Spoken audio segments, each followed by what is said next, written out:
Oh, ya. Lanjut. Ya, izin Bu. Ya. Kenalkan, nama saya Vina. Saya berasal dari Morowali Utara, bekerja di instansi Dinas Pemuda Olahraga dan Pariwisata. Terima kasih, Bu. Terima kasih, Vina. Izin, Bu. Oke, lanjut yang lain. Izin perkenalkan, nama saya Siti Nursia binti Nani. Instansi RSUD Morowali, asal Kalimantan Utara. Terima kasih. RSUD. Apa jabatan fungsionalnya? Bidan. Siti Nursia. Bidan. Oh, bidan. Oke.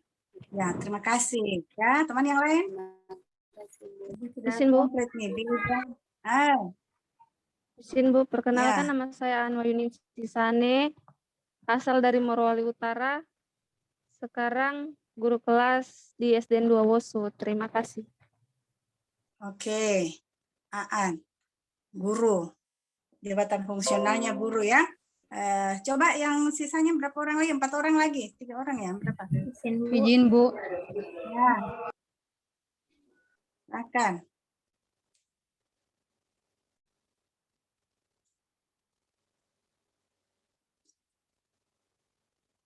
Ada suara? Izin Bu. Izin. Ya. Perkenalkan, nama saya Harin Pratiwi, asal dari Luwu, Sulawesi Selatan, instansi di SMP Negeri 3 Bumi Raya 1 Atap. Terima kasih. Ya, terima kasih. Lanjut. Ya, Bu. Assalamualaikum. Izin Bu. Ya. Silakan Sri. Oh ya. Ya, perkenalkan Bu, nama saya Sri Wahyunijar, saya dari Morowali. Instansi sekarang di Dinas Pekerjaan Umum dan Penataan Ruang Daerah Kabupaten Morowali. PUPR ya? Ya. Iya Bu, PUPR. Oke, sisanya ayo yang belum supaya saya ini. Izin, Bu. Silakan. Ya, Assalamualaikum. Perkenalkan, nama saya Resniati Ampugo. Saya dari Morowali Utara.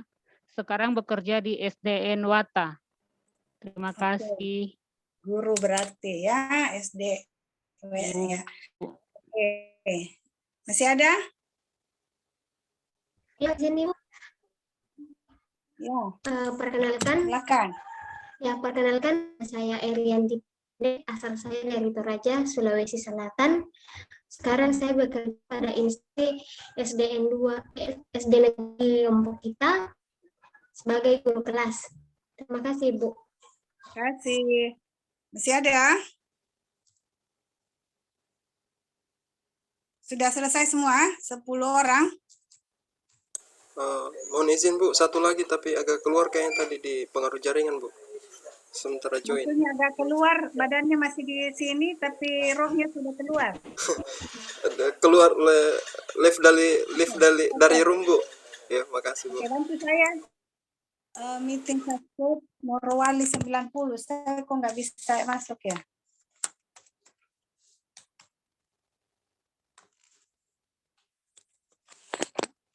Nggak bisa dari tadi ini gini. Huruf kecil atau huruf besar itu Morowalinya? Yang kecil Bu. Bu. Kecil ya, pantasan. Bu Endang. Oke, mudah-mudahan bisa. Oke, sudah masuk. Ya. Oke, teman-temannya yang belum masuk. Oke. Sudah masuk. Oke, saya lift dulu yang ini ya. Dokter Silvita keluar ya. Iya sayang, boleh antarkan saya di roomku? Iya Bu. Saya ganti perangkat. Oke, silakan Iya, join, Bu itu Dokter. juga barangkali anggotaku Yusri itu tak keluar katanya. Iya. Oke. Oh iya.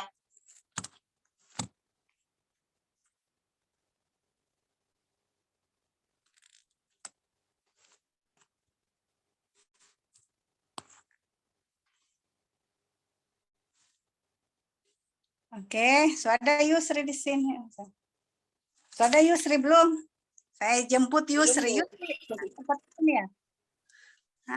Untung saya sempat lihat dia ada di situ. This meeting is being recorded. Oke deh. Saya lihat aja ya, lihat.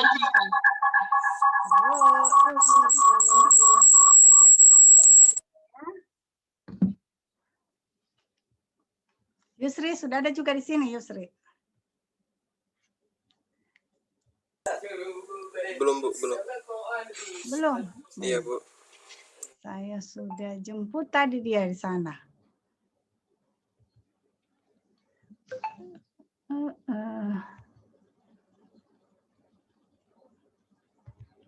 Ini pertemuan kita yang pertama, bukan? Iya, Bu, pertemuan pertama, Bu. Ya Ibu, pertemuan yang pertama Ibu.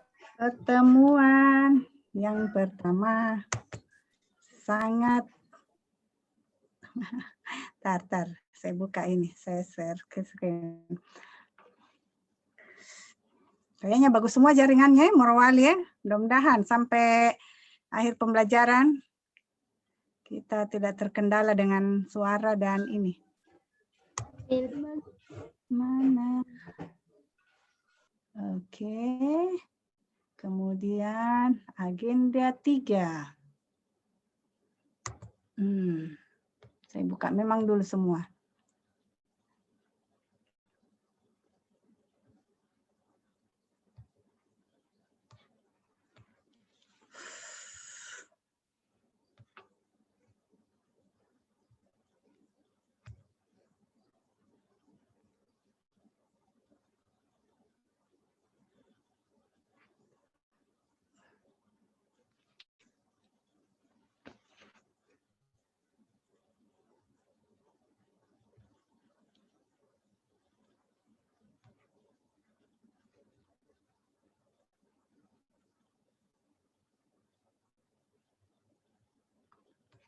Oke. Mana? Saya share screen.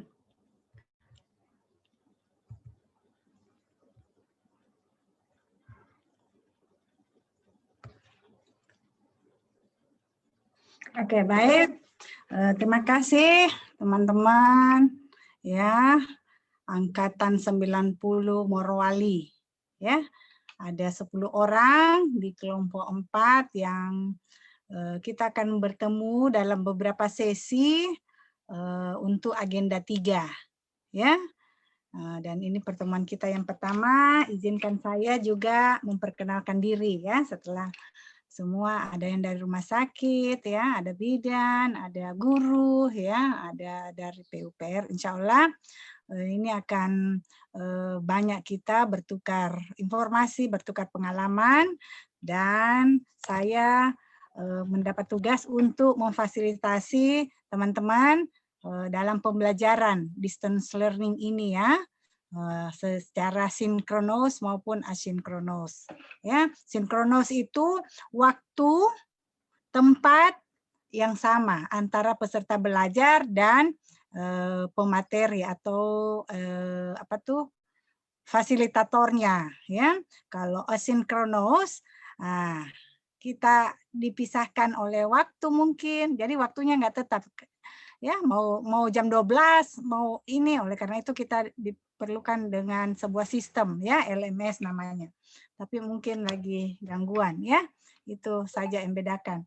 Nah, saya Dr. Gigi Silviani Kesuma, Magister Public Health, Widya Iswara di BPSDM Provinsi Sulawesi Tengah.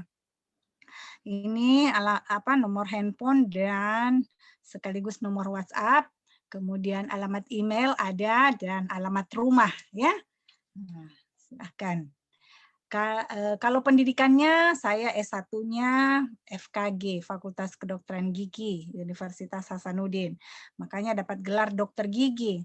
Nah, kenapa sampai jadi Widya Iswara? Nah, itu perjalanan karir ya, dan saya rasa ini semua tangan-tangan Allah yang menuntun ya, sehingga sampai kita bisa ketemu di sini. Ke S2-nya Fakultas Kedokteran, di Universitas Gadjah Mada, ya, konsentrasinya di manajemen rumah sakit. Ya, keahlian saya di perumahsakitan. Makanya dapat gelar Magister Public Health, ya. Kemudian sekarang masih sekolah lagi, ya. Sedang menempuh pendidikan, PhD-nya program doktoral di Universitas Hasanuddin. Jadi kesimpulannya sejak SD sampai saat ini saya anak negeri, ya. Nah, anak negeri. Ya, SD-nya negeri, SMP-nya, SMA-nya, kemudian pendidikan tingginya juga di negeri. Sebagai widyaswara ada tuntutan profesi atau jabatan fungsional, tentunya widyaswara itu kewajiban untuk publikasi. Oleh karena itu sejak jadi widyaswara saya berlatih terus sampai saat ini untuk membuat karya tulis, ya, karya tulis ilmiah, karya tulis populer, ya, yang penting ini. Jadi beberapa proceeding, kemudian ada juga jurnal, ya, nasional maupun internasional, alhamdulillah sudah ada. Dan juga punya buku 2, sudah 2 biji bukunya, ya. Nah, tinggal waktu saja sampai belum lagi buat bukunya. Nah, karena ya ini manajemen waktunya juga harus ini. Ya, jadi kalau ada yang mau lihat, mau kenal lebih jauh, boleh searching. Ada di Play Store bukunya nih, dijual secara elektronik, murah kok, enggak ini. Ya, sekarang memang eranya digital. Judul bukunya itu Diagnostic Reading for Change. Jadi judulnya aja yang keren tuh, tapi isinya bahasa Indonesia. Ya, isinya bahasa Indonesia yang bercerita banyak tentang dunia kediklatan. Jadi bagaimana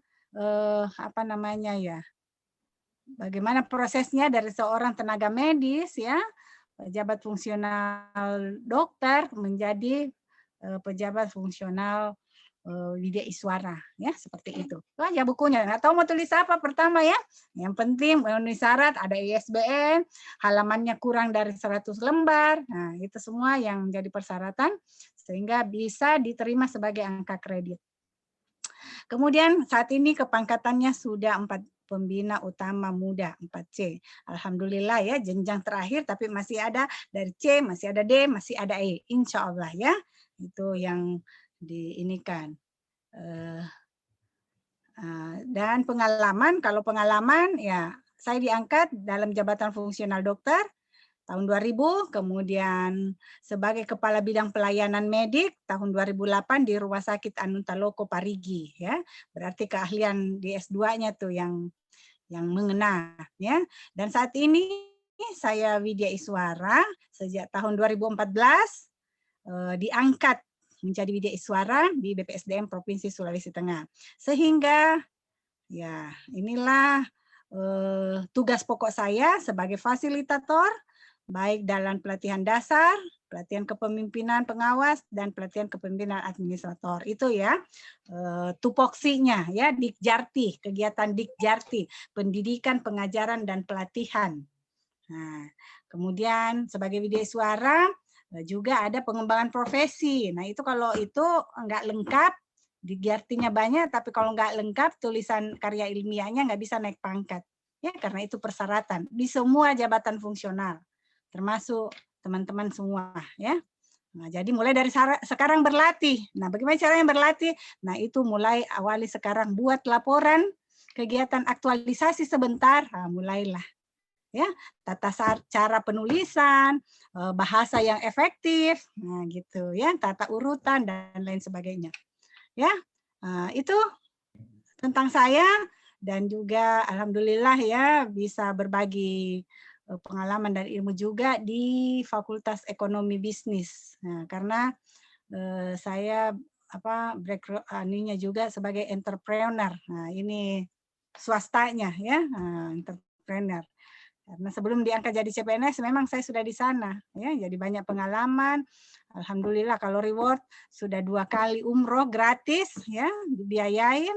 Alhamdulillah kalau perjalanan-perjalanan ke luar negeri juga, ya, difasilitasi. Udah pernah ke Beijing, yang dekat-dekat itu Malaysia, Singapura, ya, Itu semua biasa tempat-tempat yang mengundang ya untuk kalau ada pertemuan-pertemuan bisnis ya. Oke, itu tentang saya. Silahkan kalau ada yang memberi tanggapan tentang saya sebelum kita masuk ke apa tuh?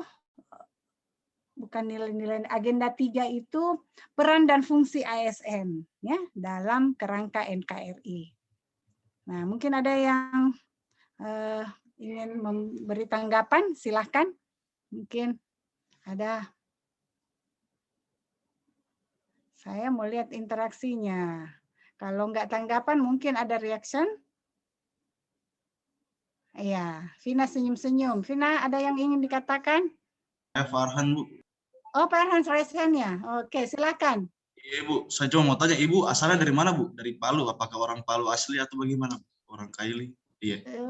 Farhan, iya sayang saya nggak mau lihat. Kayaknya kita sama Darita. Saya orang Bugis, Makassar. Oh, iya, Bu. Baik, Bu. Kalau saya dari Palu asli, Bu. Oh, Palu asli tadi ya. Ya. Farhan, kalau dengar suaramu mantap ini. Kau sakit apa? Saya agak Bu, tidak enak tenggorokan, Bu, dari kemarin. Oh. Dari kemarin juga saya sudah off cam juga Zoom juga.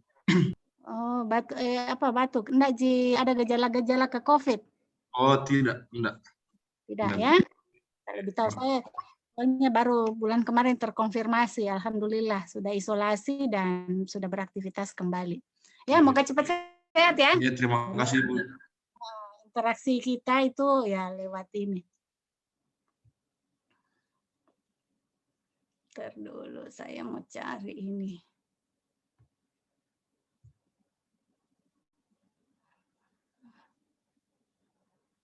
Saya bisa lihat semua.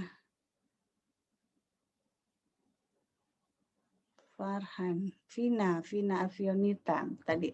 Oke. Kalau tidak ada, semua cukup ya. Oke lah ya. Mudah-mudahan perkenalan saya ini dan teman-teman tadi bisa kita manfaatkan sebagai ajang silaturahim dan bertukar informasi ya. Tidak hanya pada Latsar, tapi mungkin kesempatan-kesempatan lainnya. Baik ya. Oke, saya stop share untuk yang ini.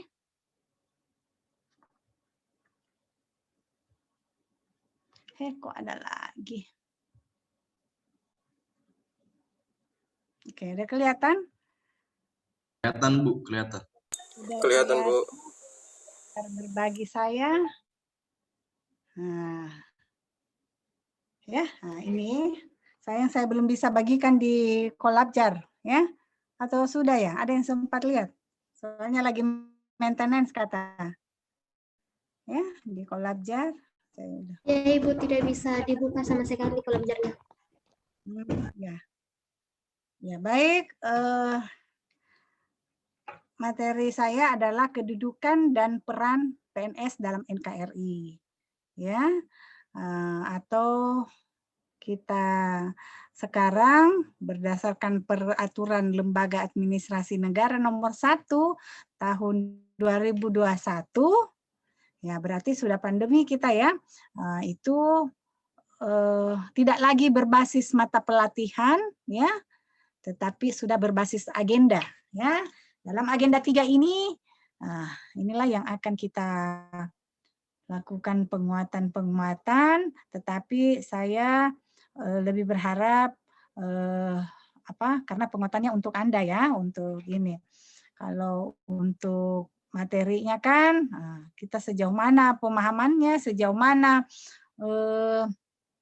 penerapannya, itu tiap-tiap orang pasti akan berbeda-beda. Oleh karena itu, saya hanya memberikan penguatan-penguatan tentang agenda 3 ini, yaitu dalam desain pembelajarannya, itu penekanannya pada kemampuan berpikir kritis. Ya, kemampuan berpikir kritis terhadap konsep dan praktek penyelenggaraan pemerintah. Nah, kalau penyelenggaraan berarti ya menyangkut ke siapa penerima pelayanan kita? Masyarakat. Masyarakat. Nah, betul sekali. Ya. Nah, jadi penyelenggaraan pelayanan, jadi kitalah para ASN ini yang melakukan perpanjangan tangan pemerintah. Sehingga peran dan fungsi ASN adalah sebagai pelayan publik, Bu. Pelayan publik, Bu. apalagi Sebagai pelaksana Pelaksana kebijakan. kebijakan publik pengawas, sama akan perekat. Sebagai alat pemersatu dan bangsa. pemersatu bangsa. betul sekali. perekat dan pemersatu bangsa. Nah, itulah peran dan fungsi kita sebagai ASN, ya. Pelaksana kebijakan berarti apapun pemerintah sudah keluarkan kebijakannya, wajib hukumnya ASN itu melaksanakan, ya, dan menjadi role model bahkan. Apa contohnya? Ada yang tahu? Izin Bu Harlis. Nah, silakan, Arlin. Mungkin salah satunya adalah kebijakan pemerintah di dalam penanganan pandemi COVID-19, Bu, di mana kita diwajibkan untuk melakukan vaksin dan itu dituntut kepada semua ASN untuk melakukan vaksin. Terima kasih. Oke, ya. Nah, penerapan protokol kesehatan. Nah, kalau vaksin itu ya dengan berbagai alasan ya, tetapi secara secara medis ya itu sudah diinikan, sudah dilegalkan, sudah diinikan ya. Adapun pro kontra itu terpulang dari ini karena ternyata banyak juga orang kesehatan yang belum divaksin. Saya baru tahu setelah saya survei kecil-kecilan, ternyata banyak nih petugas. Mereka tahu resiko, ya, mereka tahu risiko, mereka ini tapi terpengaruh dengan informasi-informasi lainnya. Jadi itu keputusan ada sama seseorang. Karena mau divaksin harus kewajiban, menyangkut keselamatan juga seseorang. Ya. Nah, jadi kalau soal vaksinnya, ya itu masih ada pro kontra, tetapi kita sebagai ASN harus mencari informasi yang benar. Bahkan kalau perlu role model, ya kita lah yang contoh. Nah, tapi ini sulit sekarang ini karena orang berbagai macam cara berpikir juga, pendapat. Nah, yang jadi ininya ASN di masa pandemi adalah penegakan penerapan protokol kesehatan. Ya, karena itu tidak membuat kan macam-macam ini. Kalau soal obat-obatan, soal bahan-bahan yang dimasukkan ke dalam tubuh itu memang banyak kontradiksinya ya. Nah, tetapi kalau pakai masker, cuci tangan, pakai sabun, menjaga jarak, apa alasannya ASN tidak mau melakukan? Kan? Apa? Untuk kepentingan masyarakat, bukan untuk kepentingan kita. Menjaga orang-orang lain supaya ini apa peran dan fungsi kita sebagai pelaksana kebijakan untuk secepatnya memutuskan rantai penularan virus ini. Ya, kalau vaksin masih kontradiktif kan, masih ada yang ini, masih ada yang ini. Caranya untuk lebih yakin untuk diri sendiri dan keluarga adalah perbanyak membaca literatur ya, hasil-hasil penelitian sehingga kita yakin. Saya tahu ilmu dasarnya vaksin adalah vaksin yang dilemahkan dan disuntikkan ke tubuh seseorang untuk membentengi dan melawan virus yang datang. Itu dasarnya ya, epidemiologinya, ilmu dasarnya. Tetapi kenyataannya bahannya, apalagi setelah itu, harus cari tahu nih, vaksin ini terbuat dari apa, kehalalannya, apanya, semua banyak hal. Nah, jadi itu kan kebutuhan pribadi kita. Nah, jangan kita ikut-ikutan hoax, ya sedikit saja tanpa memeriksa kebenarannya atau apa ikut menyebarkan. Ya, nah itu bisa menyalahi tuh pemersatu dan perekat bangsa ya, karena orang bisa jadi cemas dengan situasi ini ya. Nah, kita ya memahami fungsi kita adalah ASN yang tidak bisa ikut yang tidak bisa dipertanggungjawabkan ya, karena ada nilai-nilai akuntabel kan. Di dalam nilai-nilai dasar ASN itu ada akuntabilitas. Harus punya tanggung jawab, rasa tanggung jawab. Nah, itu jadi dalam pembelajaran kita itu adalah kemampuan berpikir kritis. Makanya teman-teman nanti akan diminta untuk mendesain sebuah rancangan ya kegiatan. Jadi dari kegiatan itulah dapat mengaktualisasikan nilai-nilai dasar ya. Peran dan kedudukannya sebagai ASN ya kelihatan dari kegiatan apa saja, apa relevansinya dengan nilai-nilai dasar ya. Nah, untuk berpikir kritis gimana caranya? Berpikir kuat tapi gitu. Kita perlu analisis ya. Menganalisis gimana caranya? Pelan-pelan. Latihannya adalah dengan bantuan alat analisis. Ya. Karena kalau berpikir kritis sudah terbiasa ya, sudah mahir. Nah, sudah tahu dia bagaimana masalah yang sebenarnya, menyelesaikan masalahnya. Nah, itu ya sudah ini ya, akhirnya sudah terbiasa tanpa diminta pun, tanpa ditugasi pun dia akan mampu memberikan alternatif pemecahan masalah yang memberi kemanfaatan kepada baik kepada organisasi maupun kepada masyarakat. Ya. Oke, sampai sini apakah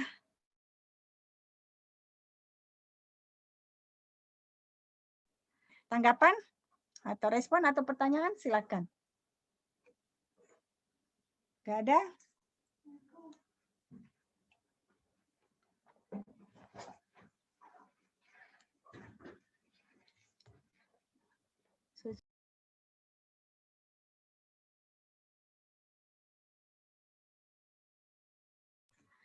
Oke.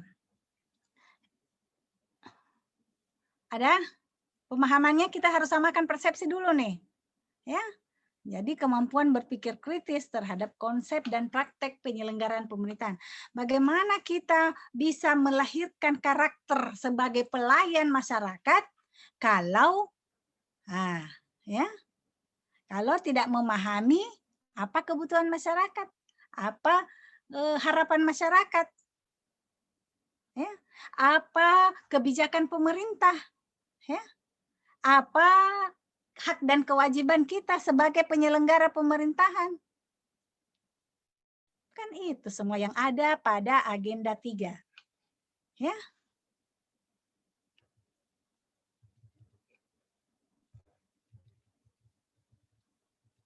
Nah, untuk mencapai tujuan tersebut, maka dalam Perlan itu, Peraturan Lembaga Administrasi Negara, sudah ada kurikulum ya, kurikulumnya yaitu pembentukan karakter PNS dan kurikulum penguatan kompetensi teknis bidang tugasnya masing-masing.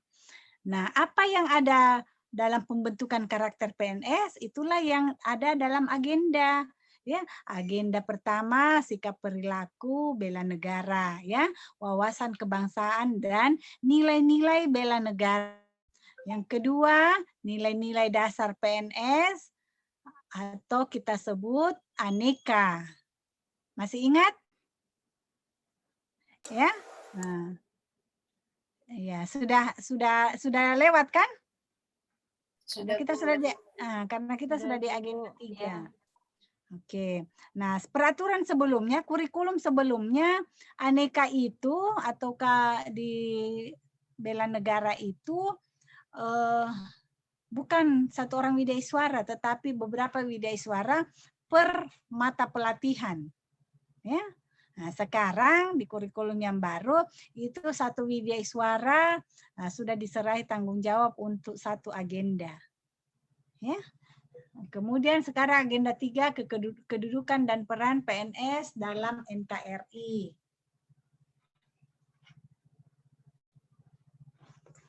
Nah, ya, kedudukan ya inilah agenda 3 dan kemudian kita ada lagi yang disebut agenda 4 ya sudah bukan ini tetapi langsung habituasi ya. Habituasi itu kebiasaan, membangun kebiasaan ya, membiasakan. Apa yang dibiasakan? Nah, nilai-nilai tadi dan ya nilai-nilai dasar, semua pembelajaran, nilai-nilai organisasi itu yang kita biasakan melalui kegiatan yang kita sudah desain untuk kebutuhan aktualisasi, ya. Karena kalau tidak seperti itu, tidak dibatasi waktunya, nah itu kapan? Karena ini adalah sebuah proses, ya, sebuah proses. Nah, jadi sehingga setelah habituasi ini dan melalui evaluasi dan dinyatakan lulus dalam pelatihan dasar, maka seorang ASN ini layak atau sudah mencerminkan ya karakter ASN yang profesional dan berkarakter sebagai pelayan masyarakat. Nah, untuk mencapai itu tentu terpulang kembali ke individu masing-masing. Karena walaupun kurikulumnya udah didesain dengan baik, Widya Iswaranya keren-keren, ya, dengan cara perspektif mungkin yang berbeda, style atau gayanya mungkin yang berbeda, tetapi tujuannya sama, ya. Karena kita semua mengacu di kurikulum pembentukan karakter PNS. Ya. Nah, nanti juga akan ada penguatan kompetensi teknis. Jadi bidan, nah, tentu ruang lingkupnya apa, pekerjaannya. Oleh karena itu nanti perhitungkan dalam mendesain kegiatannya itu, rancangannya, itu bisa menunjukkan kompetensi teknisnya. Ya. Ada yang bisa menunjukkan kompetensi teknisnya. Tapi itu semua tergantung bagaimana analisisnya, ya. Bagaimana proses analisis. Analisis itu berangkat dari isu, ya. Jadi jangan buru-buru mau kasih judul. Akan repot. Saya mati juga berpikir ya, karena nggak tahu mau kemana apa dasarnya. Tapi kalau berangkat dari isu, melakukan analisis, itu akan lebih fokus ya penyelesaian masalah dan penyelesaian masalah dan mengetahui akar penyebab masalahnya, ya. Kurikulum inilah yang akan membentuk PNS yang profesional dan berkarakter sebagai pelayan masyarakat, ya. Jadi bukan satu-satu, bukan kemampuan knowledge-nya saja, ya, bukan. Jadi evaluasi akademiknya mungkin, ya. Tetapi yang kita mau lihat di sini adalah sikap perilaku, ya. Sikap perilaku yang dibangun, mindset yang dibangun, yaitu sebagai pelayan masyarakat. Jadi benar-benar untuk kepentingan masyarakat. Ya. Sadar nggak? Sekarang jadi susah-susah ya berkompetisi dengan calon yang lain, ternyata kita hanya untuk pelayan masyarakat. Ada yang ingin menanggapi? Silakan supaya ada interaksi.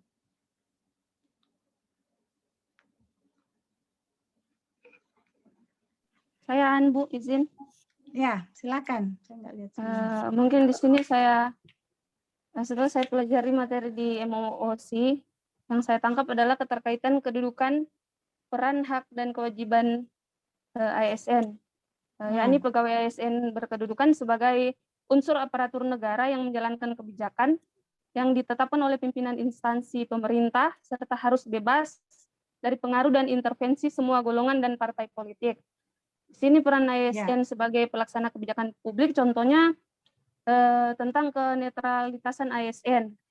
Kita memang memiliki hak untuk menggunakan hak pilih, tapi kita diatur atau dilarang untuk mendukung salah satu pasangan calon, Bu. Terima kasih. Iya. Ya itu, ya. Boro-boro ke politik, ya. Hak dan kewajiban kita sebagai PNS kan ada haknya kita dapat gaji, ya. Kewajiban kita memberikan pelayanan. Ada yang pelayanan langsung, ada pelayanan tidak langsung, ya. Kalau itu politik itu ya kalau kita udah tahu jarang-jarang ya. Tapi hal yang mendasar dulu, ya. Contohnya apa nih akibatnya ya kalau tidak memahami hak dan kewajiban itu adanya di manajemen ASN, semua sudah teratur ya, semua ada ini, semua ada dijelaskan ya secara rinci di peraturan pemerintah, kemudian ada perubahan ya 2020, nanti silahkan dicari ya. Nah, jadi kewajiban kita melakukan pelayanan kalau yang langsung ya, melaksanakan tugas-tugas dan fungsinya di tempat atau di organisasi, dan haknya adalah ya mendapat gaji, mendapat cuti, hak cuti, apalagi hak-haknya PNS.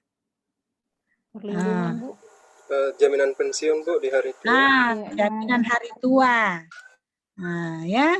Nah, inilah ASN yang menggembirakan ya, karena dibanding pekerjaan lain, kalau di swasta sebenarnya nggak ada tuh, ya. Kalau mau ada lagi jaminan hari tua dan bahkan jaminan kematian, nah, sudah di luar aturan kepegawaian. Nah, itu ada ya kita yang sendiri yang melindungi ya artinya melindungi itu mengasuransikan. Jadi sebagian resiko itu kita alihkan ke tempat lain ya. Nah, kalau saya nih, saya punya asuransi jiwa ya. Nah, artinya apa? Setiap orang akan meninggal kan? Nah, daripada saya meninggal tidak ini, sedangkan tanggung jawab saya, ada anak saya, kalau saya meninggal selesai semua ya, karena saya yang kerja, ya paling dapat pensiun, ya dapat pensiun. Nah, itu yang bisa dinikmati. Nah, itu enaknya di PNS. Ya. Nah, tetapi saya lebih banyak lagi melihat, berpikir betapa pentingnya kita mengalihkan beban itu, dan ada lembaga yang bisa mengcover. Jadi apapun resikonya, resiko sakit, resiko meninggal. Nah, kalau meninggal kan so pasti ya, pasti ya, semua yang hidup akan meninggal. Nah, itu sepertinya itu. Nah, kita ASN ini harus pandai-pandai mengelola ya. Nah, yang penting hak dan kewajibannya kita tahu. Ya, jadi kalau haknya dapat gaji, hanya kerja dong. Nah, kebanyakan ya ada beberapa di beberapa tempat yang saya lihat PNS itu banyak menyekolahkan ya SK-nya di mana lembaga apa nih di BRI ya. Nah, di bank ya. Sehingga apa? Motivasinya kerjanya menurun karena itu akhirnya selama 10 tahun ke depan yang seharusnya belum dia dapat gaji, dia sudah ambil duluan gajinya. Nah, jadi kalau pimpinan yang tidak jeli, bahaya juga kan kinerjanya bisa terpengaruh ya kalau orang tidak punya rasa tanggung jawab. Nah, itu yang banyak. Saya dulu pernah di rumah sakit, banyak sekali seperti itu. Ya, masukkan di bank, dapat uang, akibatnya dia kurang motivasi kerjanya, tidak punya rasa tanggung jawab, pergilah ojek. Ya, padahal dia seorang PNS. Enak betul, ya. Sudah haknya udah diambil duluan, kewajibannya nggak diinikan, ya. Oleh karena itu di manajemen PNS. Selain itu ada lagi nih hak yang Anda perlu tahu yang sudah ditekankan di Undang-Undang ASN, yaitu hak untuk mengembangkan kompetensi. Berupa apa itu? Ya, ikut pelatihan, itu haknya. Jadi setiap orang itu haknya 20 JP per orang per tahun. Ya. Nah, dulu masih sulit karena masih anggaran ya kalau pelatihan. Nah, sekarang eranya sudah terbuka luas tuh karena kita lebih banyak virtual, minimalisir biaya. Nah, itu semua. Ya, akhirnya kan bahas di kurikulum ini kita sudah panjang lebar ke sana kemari. Ya, seperti juga nanti dalam merancang, mendesain kebutuhan aktualisasinya, ya seperti itu. Kita memang harus fokus. Nah, apa nih yang kita mau bahas? Apa nih yang akan kita intervensi? Ya. Nah, seperti itu. Sehingga kita tidak mengarah kemana-mana, tidak bebas atau lompat sana, lompat sini. Akhirnya nggak fokus ya.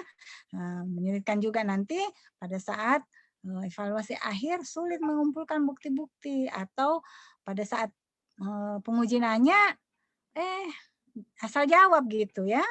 Kadang bukan itu pertanyaannya, tapi jawabannya artinya tidak memuaskan lah ya, tidak tepat. Nah, itu yang kita akan habituasikan ya, lebih banyak dihabituasi setelah mantap. Di sini ada ilmu, ada keterampilan ya, sudah ada nilai-nilai sikap perilaku yang ada, itulah yang dihabituasikan di agenda 4. Ya, kalau kompetensi teknis itu ada yang umum, administrasi ya, tahu ya kebutuhan-kebutuhan atau ini administrasi ya, begitu. Absensi, kedisiplinan ya. Kemudian kompetensi teknis substansi. Jadi misalnya di rumah sakit kompetensi teknis bidan bagaimana? Harus bagaimana? Apa kompetensinya bidan? Ya, jadi sama-sama ASN, tapi akan beda kompetensi teknis bidan dengan guru. Ya enggak? Atau pejabat fungsional lainnya ya yang diangkat di jabatan fungsional masing-masing. Jadi ada dua, ada teknis administrasi ya, tentu membuat laporan, membuat yang guru RPP, nah itu kan masuk kompetensi ya. Oke. Kalau bidan di rumah sakit mungkin apa yang dikerjakan itu yang dituliskan, apa yang dituliskan itu yang dikerjakan. Ya, pokoknya itu semua yang menunjukkan peningkatan kinerja secara individu. Ya, perbaikan kinerja. Nah, untuk membentuk PNS yang profesional dan berkarakter, selain yang ada di agenda 1 dan agenda 2, ya. Agenda 1 itu ada di soul-nya, jiwanya ya, semangatnya itu. Nah, kemudian agenda 1 nilai-nilai dasar. Nah, sudah ada di mindset-nya, pola pikir, dan kita tunjukkan lewat sikap perilaku. Ya. Nah, kedudukan dan peran ASN dalam NKRI melalui modul ya, masing-masing ada modulnya ini. Nah, ini lagi mau buat nih, rencana mau bikin buku yang berbasis agenda, artinya cerita ini ya, bahan ini sudah masuk semua. Nah, jadi tentang rule of government. Rule government ini adalah pelayanan yang terintegrasi ya. Bagaimana meningkatkan kolaborasi ya antar lintas sektor ya, antar OPD, bahkan antar negara ya kalau memungkinkan, apalagi sekarang eranya digital ya, sudah tidak berbatas ruang dan waktu untuk melaksanakan kegiatan-kegiatan ya, sehingga bisa meningkatkan hasil. Oke, itu. Kemudian juga ada manajemen ASN ya. Nah, di dalamnya ada hak dan kewajiban ASN. Bagaimana ada kode etik ya.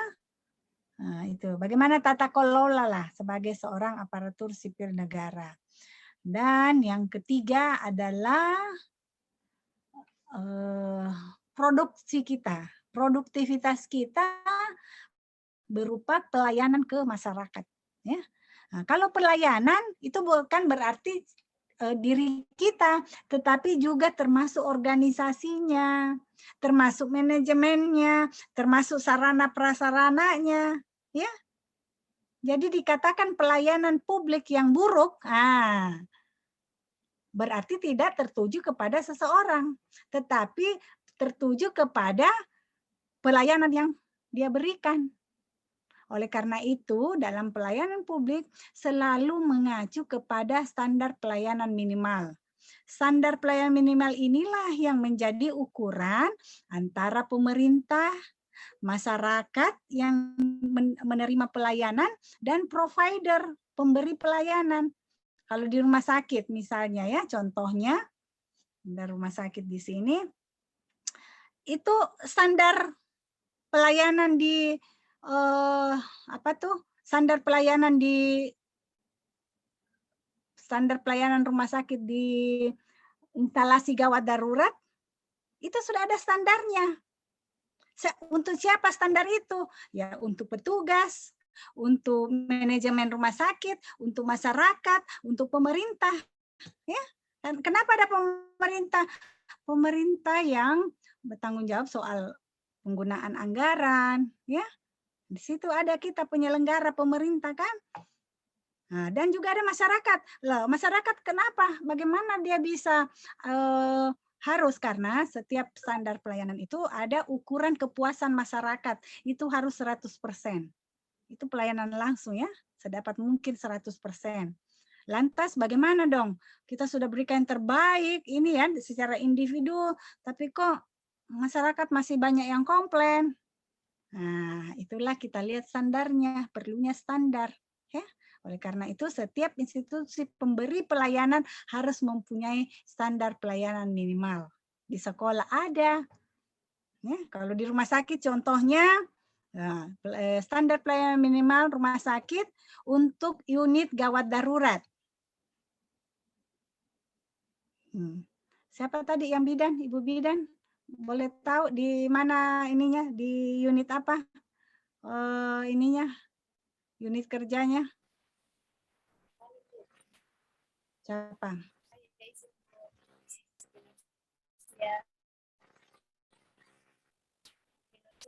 Siapa? Siti Nursia. Di apa? Tugasnya di mana? Unit di kamar bersalin. Oke. Ada standar pelayanan di sana? Setahu Siti? Ada, ya ada. Kalau di itu, kalau enggak salah ya, itu kepersalinan kan ada yang menyangkut salah satunya itu standarnya jumlah seksosesaria. Tahu seksosesaria? Apa? Kasih tahu teman-teman banyak yang bukan bidan, bukan orang kesehatan. Apa? Secara operasi. Melahirkan secara operasi. Sesar, ya. Operasi sesar untuk persalinan kan ada yang artinya kalau ini katanya lewat jendela, ya. Tidak melalui jalan lahir, ya.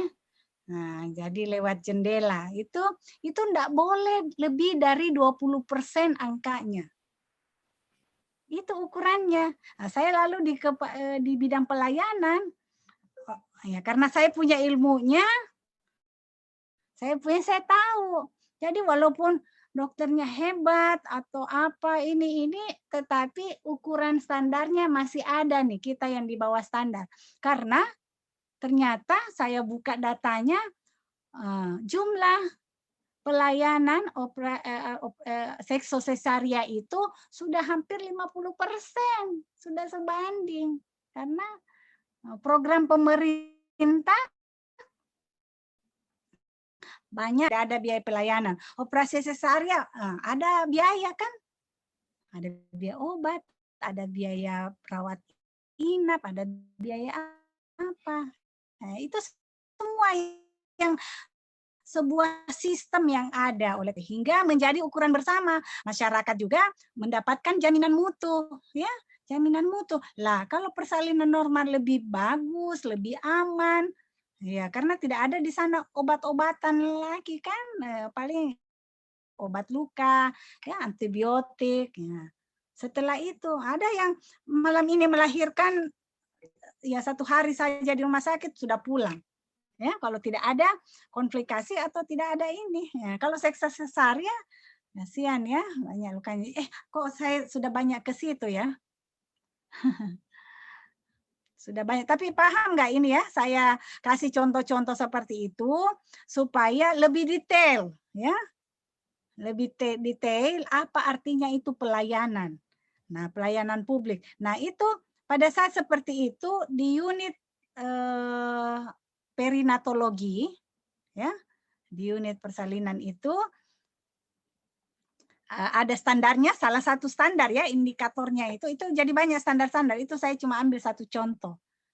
Nah, ya, apakah disebut pelayanannya tidak baik? Belum tentu. Ya. Apakah bisa disebut bahwa kalau misalnya pelayanan seksualisasianya sudah lebih dari 50%, apakah itu bisa disebut pelayanan yang kurang baik? Belum tentu, ya. Nah, manajemen atau provider wajib untuk kembali ke standar. Usahakan, dibicarakan di komite medik. Kenapa nih lebih banyak seksualisasi? Ya, kalau ada moral hazard, ya ada misalnya ada individu yang memang ya mengambil keuntungan di situ, itu yang harus dibenarkan ya, karena kita sadarkan juga bahwa ini pelayanan publik ya, banyak hal karena pemerintah tahu bahwa lebih resikonya kurang, ya, lebih beresiko dan jaminan mutu bagi masyarakat ya, melalui persalinan normal pun bisa ya. Nah, cuman karena ada sistem, kalau operasi kan ini kan sudah masuk operasi, operasinya bisa sedang, berat, itu jumlah rupiahnya itu beda. Nah, sehingga itulah kita menjaga orang moral hazard. Jadi belum tentu pelayanannya tidak bagus ya, sarananya bagus, apanya semua, tetapi ada oknum atau ini yang tidak mengikuti sistem. Oleh karena itu sistem pengawasan juga ada di dalamnya ya. Nah, itulah gunanya standar sebagai ukuran bersama dan masyarakat merasa aman gitu ya. Tapi ini kita sebagai perekat dan pemersatu bangsa bukannya setelah tahu ini menginformasikan memprovokatori ya, tetapi kita akan beda tindakannya, kita tahu cara yang bijak bagaimana. Ya, nah, diharapkan nanti ke depannya ini setelah semua ASN melalui pelatihan dasar, apalagi sekarang dicanangkan bulan Juli kemarin, ya ada presiden, itu mencanangkan core value, ya nilai utama dari seorang ASN itu apa, ya kurang lebih yang ada di nilai-nilai dasar ya, tapi ada perbaikan dan pembaruan, tuntutan-tuntutan yang lebih ini lagi kepada para ASN. Ya, jadi contohnya tadi itu apa yang berkaitan dengan politik ya, itu jadi wawasan itu akan lebih banyak lagi kalau kita banyak membaca ya. Nah, kalau saya ini langsung memberikan contoh-contohnya, prakteknya supaya bisa betul-betul bisa terinternalisasi ya, nilai. Jangan sekedar kita tahu mengucapkan tetapi pada prakteknya kita lupa ya. Kita lupa semua itu. Nah, mulai di sinilah di pelatihan dasar lah, itulah wahananya, tempat melatih ya, mulai menggagas ya, menganalisa, kemudian menggagas ya, memberi gagasan untuk perbaikan-perbaikan. Nah, sehingga bermanfaat bagi organisasi, bagi diri sendiri dan bagi masyarakat. Nah, kalau ketiga materi ini ada enggak lagi yang ingin memberi tanggapan ya supaya kita bisa diskusi?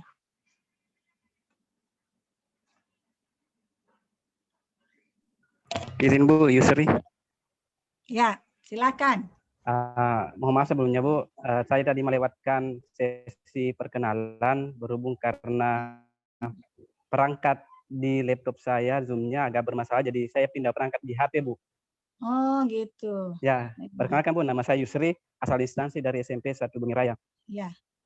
Tadi Bu, di kedudukan dan peran ASN, di situ kan ada manajemen ASN. Pada manajemen ASN kan Bu ada terbagi dua, ada PNS dan P3K.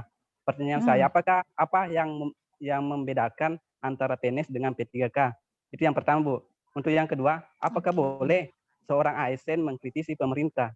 Terima kasih Bu. Oke, ya baik Pak Yusri. Saya kira kepala dinas yang ikut latsar ini. Ya, baik Pak Yusri. Aduh, sayang sekali kalau sesi perkenalan Bapak lewatkan. Aduh, berarti Bapak belum kenal baik saya. Boleh japri Pak ya? Nanti kalau ada hal-hal yang ingin ditanyakan. Oke, pertanyaan yang bagus sekali, ya. Kan kita banyak mengenal PNS, ya. Kalau PNS dulu itu tidak ada PPTK, yang ada itu honorer K1, K2. Ya. Tetapi sistem rekrutmen kita sudah mulai dibenahi karena kita akan menuju roadmap. Ada roadmap yang telah dibuat bahwa tahun 2024 berarti tidak lama lagi, ya. Itu adalah eranya Anda semua di puncak karirnya, ya. Nah, sudah mulai action nih di dunia ASN. Tahun 2024 itu kita akan menuju ASN yang profesional, berdaya saing dunia, world ASN, ya, dan berkelas, ya, berkarakter sebagai pelayan masyarakat. Itu yang akan kita tuju. Bagaimana kita terus terpikirkan nih, terlihat lewat ini, ya, analisis tentunya orang-orang yang pengambil kebijakan terlihat bagaimana kita mau menuju ke ASN yang berkelas dunia, berkarakter, sedangkan sistem rekrutmennya aja kita tidak punya dasar, ya, belum terlalu kuat. Pokoknya yang tamat SMA, yang tamat sarjana, belum ada pengangkatannya, belum ada CPE NIP-nya, kau honor-honor saja dulu di situ. Ya, tergantung campur tangan, garis tangan, ya, sehingga bisa. Nah, kemudian yang honor, aduh sudah kasihan, sudah berapa tahun bekerja dan memang faktanya banyak pegawai honor itu yang lebih punya skill, ya, punya kemampuan bekerja karena mereka lah yang mengerjakan pekerjaan, ya, jadi lama-lama akhirnya mereka yang pintar. Nah, tinggal ini. Nah, itulah yang dianggap kurang, ya, jadi pada porsinya sehingga diangkatlah, dibuka, enggak langsung ditiadakan atau diberhentikan. Nah, sudah yang ini zamannya ini statusnya K1, K2, ya, diangkat. Tapi tidak sedikit di tahun-tahun berapa ya? Sebelum gempa Palu itu ada pelatihan dasar, ya, yang K1, K2, tahu-tahu tinggal beberapa bulan lagi sudah terima SK pensiun. Ya, nah, itu. Nah, sekarang sudah mulai kurang itu. Ya, yang diangkat dari K1, K2 itu sebentar lagi akan pensiun, tapi kalau masih muda, masih ini ya, dikasih kesempatannya untuk mengembangkan kompetensi. Ya, sehingga nanti kita akan bersama-sama menuju ke world class, ya, kelas yang bertaraf internasional, ASN yang profesional, ya, dan bisa bersaing dengan bangsa-bangsa lain. Nah, sistem rekrutmennya dibenahi. Sekarang sistem K. Jadi di situ sudah terseleksi memang orang yang mau jadi CPNS itu, ya, yang mau diangkat sebagai CPNS itu sudah terseleksi, ya. Sudah persyaratannya ada, semua sudah tersistem dengan baik. Nah, sekarang apa bedanya nih manajemen P3K dengan ASN? Nah, satunya kalau ASN sudah jelas ada jaminan hari tua. Kalau PPTK haknya untuk mengembangkan diri, haknya untuk sekolah, haknya mendapat gaji, ya, sama. Peluangnya ada di mana? Peluang mereka kalau sistem remunerasi, merit system itu sudah diberlakukan, bisa saja yang P3K ini lebih banyak besar gajinya, pendapatannya daripada yang ASN. Ya. Nah, kelemahannya kalau kita ASN itu pokoknya sama masa kerjanya, sama pangkatnya, ada yang rajin, ada yang biasa-biasa saja, sama juga gajinya. Ya. Nah, kalau nanti sistem itu yang lagi dibenahi sekarang di tingkat pusat, itu sudah mau mengarah ke sistem merit, di mana pendapatan fee seseorang itu tergantung produktivitasnya, tergantung prestasi kerjanya. Ya. Nah, pertanyaan pertama sudah terjawab, ya. Apa bedanya ASN dan PSN? Pada dasarnya tidak bedanya, ya. Nah, yang membedakan hanya di jaminan hari tua. Jadi dia juga punya askes, punya ini juga, ya, sama. tapi tidak ditanggung anak-anaknya ya, pembinaan hal itu. Nah itu karena ini memang PNS dari dulu, masa yang sudah bagus mau ditiadakan ya. Karena itu. Nah pertanyaan yang kedua tentang tadi apa ya Pak Yusri? Bu, apakah boleh seorang ASN mengkritisi pemerintah atau kebijakan pemerintah? Terima kasih Bu. Boleh, asal melalui jalur-jalur yang benar dan mengedepankan etika. Ya. Kan ada di manajemen ASN itu ya. Ada etika publik namanya. Ya, yang kita kedepankan. Kalau kita kritisi disampaikan secara benar, menulis. Ya, publish karena baca. Karena kita punya niat bangun mindsetnya, jangan kita mengkritisi untuk menjatuhkan pemerintahan. Nah itu udah yang bisa-bisa nanti diciduk, diperiksa. Nah, kalau terbukti, nah itu yang lain lagi ceritanya ya, lain masalahnya. Gitu. Tapi apakah untuk problem solving ya, nah, menelaah masalah. Tetapi kok ini jalurnya yang benar, jangan berkoar-koar di muka podium karena itu ini ASN kok provokator ya. Belum tentu ada yang sama cara berpikir kita, sependapat dengan kita. Tetapi kalau media ya, media yang tepat, nah misalnya ada workshop yang tentang ya yang membahas tentang terorisme, silahkan kita mengkritisi misalnya ya pemerintah tidak ada perhatian terhadap ini apa, silahkan itu yang tepat karena ada tempatnya untuk dibicarakan gitu loh ya. Nah, kira-kira terjawab Pak? Iya Bu, sangat jelas. Pertanyaannya? Terima kasih banyak Bu. Oke, baik, terima kasih. Oke, mungkin ada yang lain. Nah, saya suka yang begini nih karena ya saya tidak ingin, saya ingin teman-teman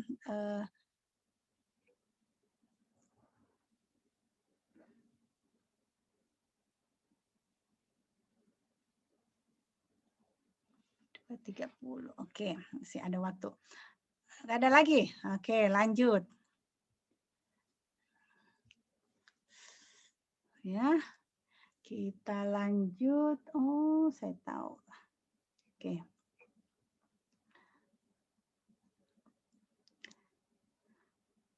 Nah, ini semua materi-materi inilah yang akan memuat semua tentang kedudukan dan peran SI dalam Negara Kesatuan Republik Indonesia ya.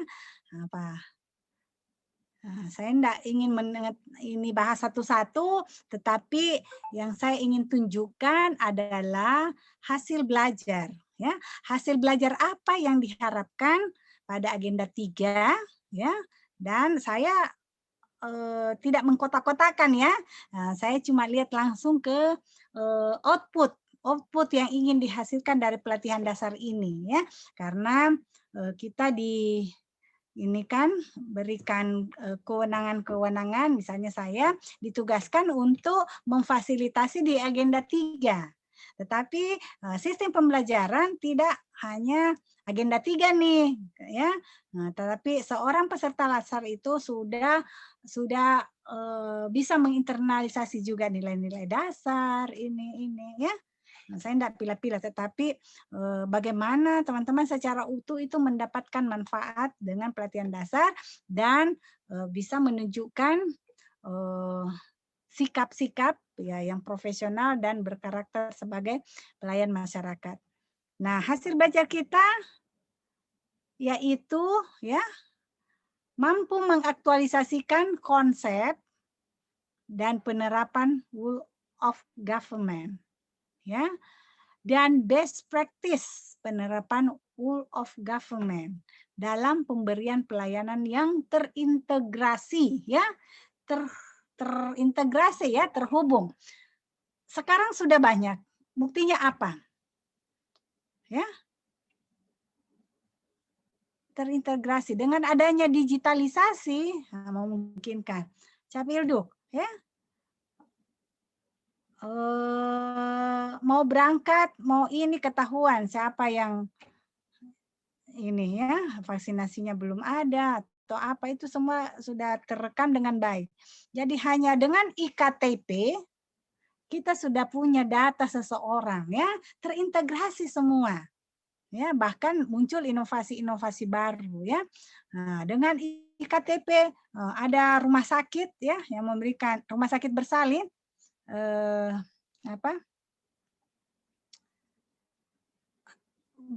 hari ini brojol, besok pulang bawa akte lahir ya. Hari ini brojol ya, judul inovasinya kan menarik. Hari ini brojol artinya hari ini melahirkan, besok pulang dengan iktp. Tentu disitulah pelayanan yang terintegrasi. Tidak mungkin pasien atau keluarganya yang pergi lagi. Kalau dulu-dulu kan, nah dikasih saja keterangan kelahiran, berat sebegini. Nah, terus kita lagi ke Dukcapil, ya Dukcapil atau Capilduk. Cacatan, nah, itu ya. Nah, itu lagi beberapa hari. Bahkan ada yang nanti 3 bulan, nanti besar, nanti dibutuhkan. Anaknya mau sekolah, baru diuruskan akte kelahirannya. Ya. Siapa yang rugi? Pemerintah juga karena tidak terdata masyarakatnya. Nah, sekarang enggak ya. KTP memungkinkan semua, tapi hati-hati juga. Kejahatan teknologi juga mengintai. Ya. Nah, itu semua yang membuat kita memang beradaptasi dengan perubahan. Nah, itulah kegiatan yang terintegrasi. Jadi yang memberikan pelayanan adalah rumah sakit bersalin, tetapi dinas pendidikan ya tentu itu ada komitmen, ada kerjasama ya, tidak serta-merta begitu. Sehingga benar-benar siapa yang ini yang mendapatkan manfaat? Masyarakat, yaitu lebih efektif, lebih efisien, ya, tidak terlalu mengeluarkan biaya ke sana kemari ya, urus transportasi, nah itu semua, itu contohnya. Ya. Yang kedua, mampu memahami kedudukan, peran, hak dan kewajiban dan kode etik ASN. Konsep sistem merit dalam pengelolaan ASN dan pengelola ya, konsep sistem merit ASN ya. Nah, ini semua ada di manajemen ASN. Ya. Itu banyak bercerita tentang peran dan hak kewajiban, ada kode etik ya, dan sistem merit. Nah sebenarnya janji para ASN nih ada, sering kita sebut. Mungkin ada yang hafal, Panca Prasetya Kors Pegawai Republik Indonesia. 5. Janji yang kelima apa? Ada yang ingat? Ada yang hafal nggak? Boleh sebutkan? Di sini Bu, menegakkan kejujuran, keadilan, disiplin serta meningkatkan kesejahteraan dan profesionalisme. Oh, keren. Iya, harus yakin tuh. Itu janji kita loh. Jadi kita di angka CPNS, nah pemerintah memperhatikan itu, membuatlah konsep atau sistem merit. Jadi kita sudah berjanji untuk sanggup meningkatkan kesejahteraan. Bagaimana mau meningkat kesejahteraan kalau satu-satunya sumber ininya adalah gaji, berharap saja ya. Gaji itu apalagi perempuan tahu persis tuh. Nah, gaji itu katanya kayak seperti menstruasi. Tahu menstruasi? Ya. Pasti datangnya, cepat habisnya, bulan depan datang lagi. Ya. Nah itu, gaji juga begitu. Ya. Nah, pokoknya pasti ya itu ini semua saya ngomong begini ini karena anekdot kita ya, cerita-cerita lucu tentang ASN ya, anekdot ya, tetapi ada benarnya. Ya. Begitu. Jadi kita pun kalau sanggup meningkatkan kesejahteraan dengan cara sistemnya nanti mendukung, ya perbaiki produktivitas kerja. Ya. Output kerja. Sekarang melalui SKP itu juga tercatat nih berapa dokumen yang dihasilkan. Ya. bidan, berapa pertolongan persalinan yang diinikan, ya. Nah, di samping untuk kebutuhan angka kredit juga tercermin nanti produktivitas, ya. Nah, nanti dalam SKP itu semua termuat, termasuk kedisiplinan kerja, salah satu indikator penilaian. Ya. Jadi sanggup meningkatkan kesejahteraan. Nah, kalau soal meningkatkan kesejahteraan, itu makanya saya sudah terbiasa tuh ya berwirausaha. Kalau berbisnis kadang-kadang orang masih punya persepsi yang berbeda ya, tetapi jiwa kewirausahaan juga kita kembangkan karena namanya kita makhluk sosial, kita makhluk ekonomi ya. Setiap orang itu makhluk ekonomi kan butuh pakaian bagus, ya butuh ini menyekolahkan anak-anak, butuh beli sepatu. Ya itu dia, kayak bahwa kita menunjukkan makhluk ekonomi, gitu. Butuh ya untuk memberi, ya membantu orang lain. Nah, itu dia. Oke. Yang ketiga, mampu mengaktualisasikan pelayanan publik yang berkualitas sesuai jabatannya kepada masyarakat atau stakeholder yang dilayani. Nah, tidak ada kan mampu memahami, mampu menjelaskan, enggak, kecuali kedudukan peran karena di sana banyak aturan, ya. Nah, itu untuk dipahami, untuk diketahui. Tetapi yang lainnya itu adalah mengaktualisasikan. Ya, lebih kepada banyak ke prakteknya. Nah, untuk melakukan prakteknya tentu diawali dari proses berpikir. Itulah yang dimaksud proses berpikir kritis, itulah adalah analisis, ya, menganalisis masalah atau keadaan di sekitarnya. Nah, ini semua hasil belajar ini sudah termuat juga di Undang-Undang Nomor 5 2014 tentang ASN, ya, aparatur sipil negara. Di situ ada hak untuk pengembangan kompetensi, ada haknya, ya. Jadi kita pelatihan dasar ini sudah berapa JB ya? Sudah aman berarti ya? Sudah ini. Anda akan butuhkan terus ini untuk mengembangkan kompetensinya. Kemudian peraturan pemerintah nomor 11 tahun 2017. Nah, itu tentang manajemen ASN ya. Ada lagi ke tahun 2020 itu perubahan ya, peraturan pemerintah nomor 11. Bukan perubahan sebenarnya, ada tambahan. Ya, tentang apa tambahannya saya belum melihat secara utuh, tapi saya tahu ada ya. Silakan kalau ada yang mau cari tahu dan terkait barangkali ulasannya, silakan. Ya. Perubahan akan PP nomor 11. Kemudian kurikulumnya lain juga ya, peraturan Lembaga Administrasi Negara tahun 2021 tentang penyelenggaraan pelatihan dasar ASN.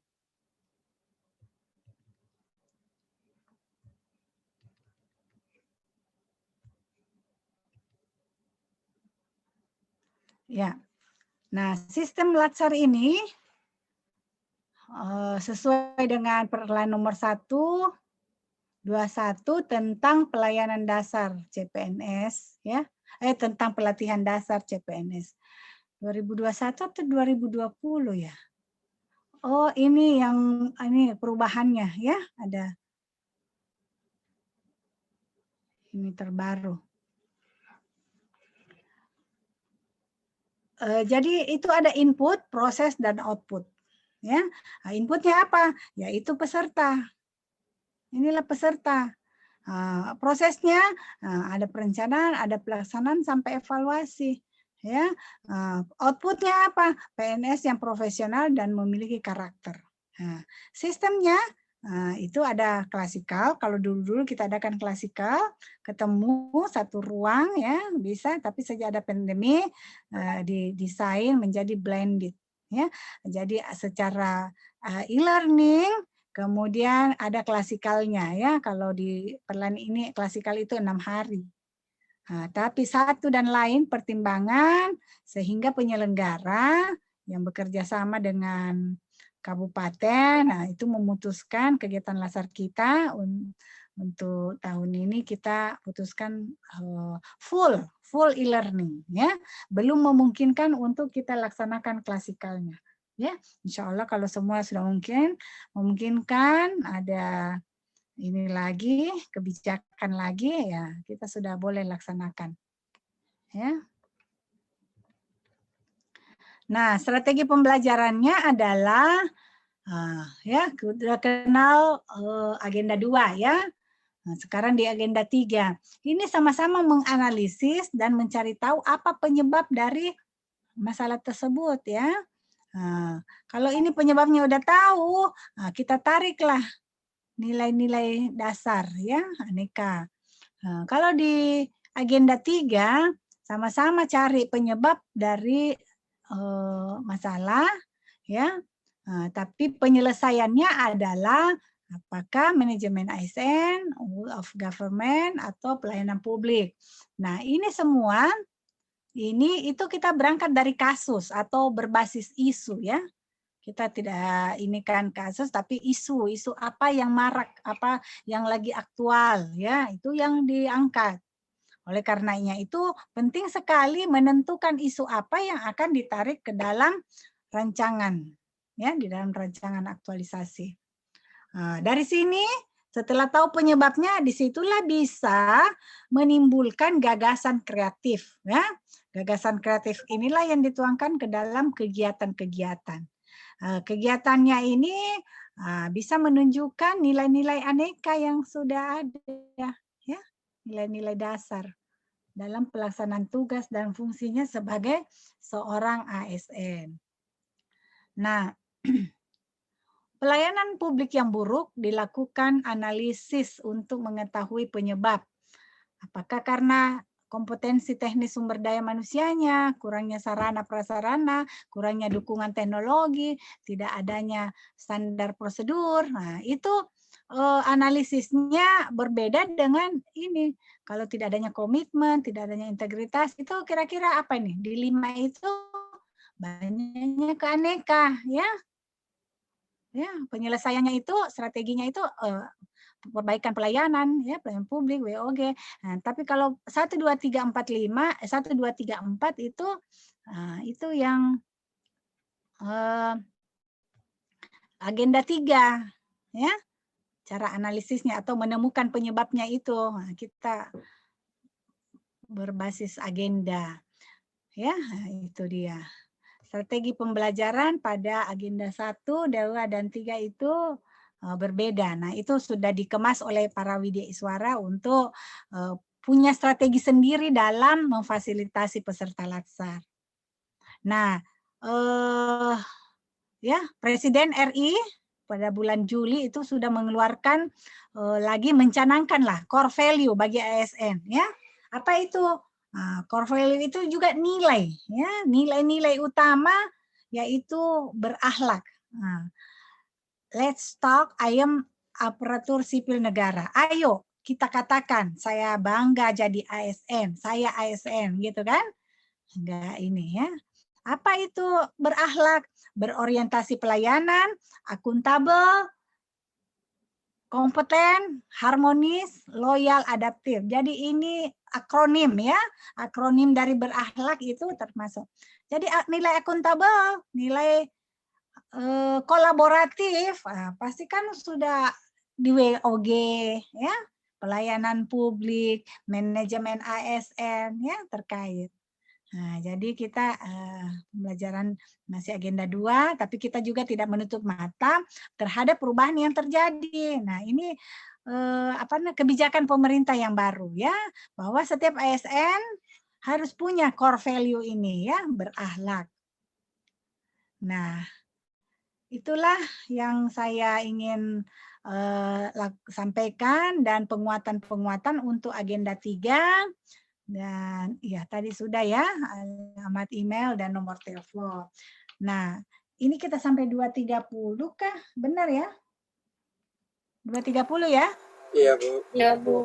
Oke, benar. Tapi selama kita masih diberi ruang, ada yang raise hand, silakan kita ini sebelum ke ruang besar. ingin bertanya atau apa, silakan. Nggak ada? Halo. Izin Mana Vina, Bu, responnya? mau bertanya. Oke, silakan Vina. Saya udah tidak Iya, muncul di Ibu. sini. Iya, Apa? jaringan saya kurang bagus ini, Bu. Saya di sini enggak kelihatan. Oke. Ya, tapi suara saya kedengaran, Ibu. Kedengaran.